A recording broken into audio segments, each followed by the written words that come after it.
इसलिए जब चाहे तुम अभिषेक नहीं करना है, हर टाइम का टाइम फिक्स करो। अभी अभिषेक की चर्चा कर रहा हूं, टाइम फिक्स करके फिर अभिषेक करो, उसकी ताकत बढ़ती है, बहुत बढ़ती। और दूसरी बात जो मैंने कहा, वार्षिक महोत्सव, तीसरी बात जो कह रहा हूं, कभी साल में एक बार पूरे कुटुंब के साथ अभिषेक करना। विधान तो करने, सब कुटुंब बैठा हो। और उस समय दूसरा मोटिवेशन दे रहा हूं, आपका बेटा पढ़ाई कर रहा है, आपका बेटा व्यापार करने गया, आपका बेटा इंटरव्यू देने गया, आप कितने भगवान के सामने गिड़गिड़ाना है, कोई फर्क नहीं पड़ने वाला। भगवान मेरा बेटा ऐसा है, ऐसा है, ये है, यहाँ कोई सुनने वाला नहीं है। ऐसे दिन भर लोग चिल्लाते रहते हैं। जिस समय माताओं से कहना, मेरा श्रीमतियों से कहना है, जिन जिन की जो है, जिस समय आपका बेटा अभिषेक कर रहा हो, उस समय माँ को जरूर सामने बैठा लेना। और माँ से कहना है तुम उस समय जरूर अभिषेक के लिए बैठ जाना, देखने के लिए। बेटे के हाथ का अभिषेक देखो, महिलाओं के नियम हैं अभिषेक देखने के, कुछ में फर्क नहीं पड़ने वाला बंधु। अभिषेक देखने का कोई फर्क नहीं पड़ने वाला। तुम्हारी जिंदगी में तुम किसी के लिए कुछ मांग करोगे, कुछ नहीं होने वाला। यहाँ कोई किसी को नहीं पहचानता। मैं तुम्हें तरीका दे रहा हूं, जिस समय तुम्हारा बेटा अभिषेक करे, लोटा ठीक लोटा उठाकर कलश ढाले, उस समय माँ को सामने बैठा लेना और माँ से कहना तू भी सामने बैठ जा। और माँ से कहना है बेटा जब अभिषेक करे वहां बैठो। जैसे वो अभिषेक करेगा उस समय तुम कहना भगवान यही है मेरा कुल दीपक, यही है मेरी जिंदगी, यही है मेरा सहारा। भगवान जो अभिषेक कर रहा है यही है।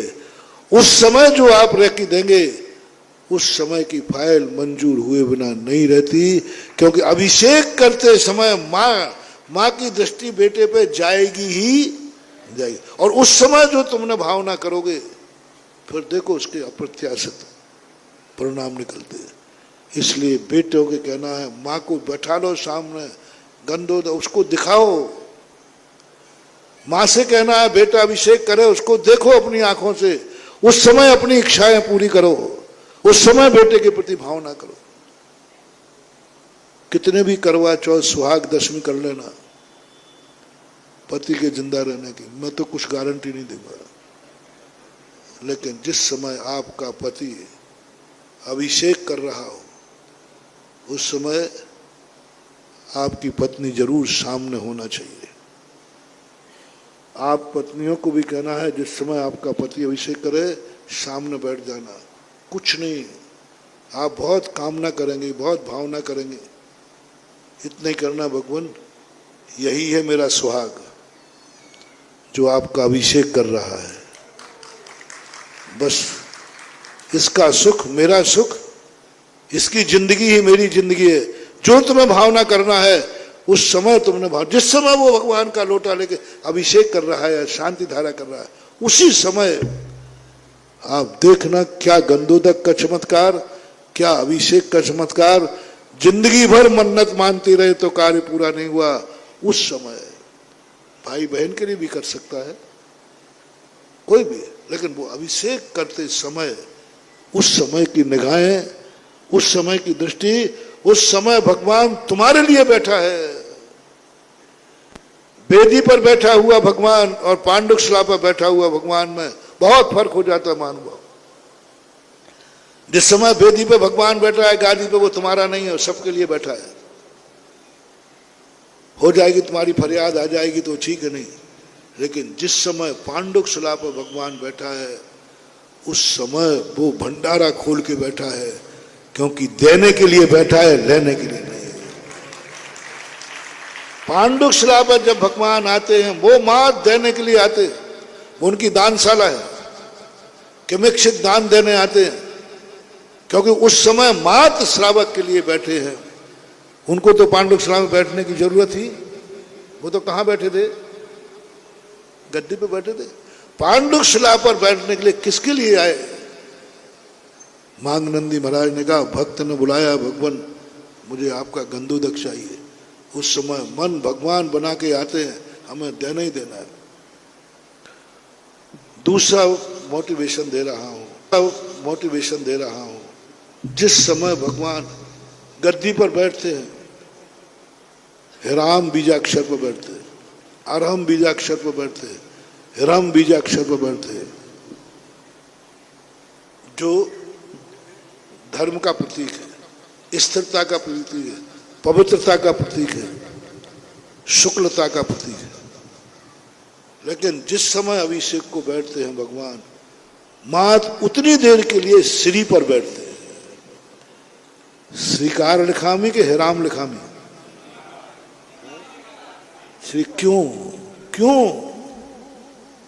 मांगनंदी महाराज कहते हैं कि इस समय श्री पर क्यों बैठ रहे भगवान?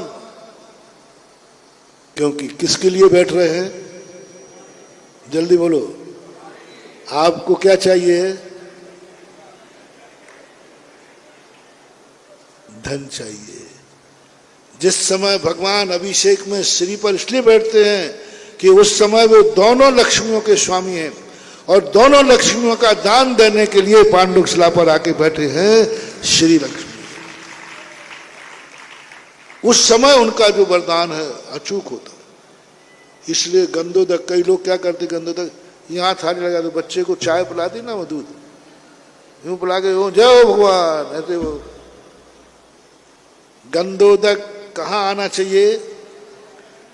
श्रीकार जो लिखा है उसको टच करते हुए गंधोदक आएगा, वो तुम्हें सुख समृद्धि दायक होगा। गंधोदक की भी विधि है। कौन सा गंधोदक लिया?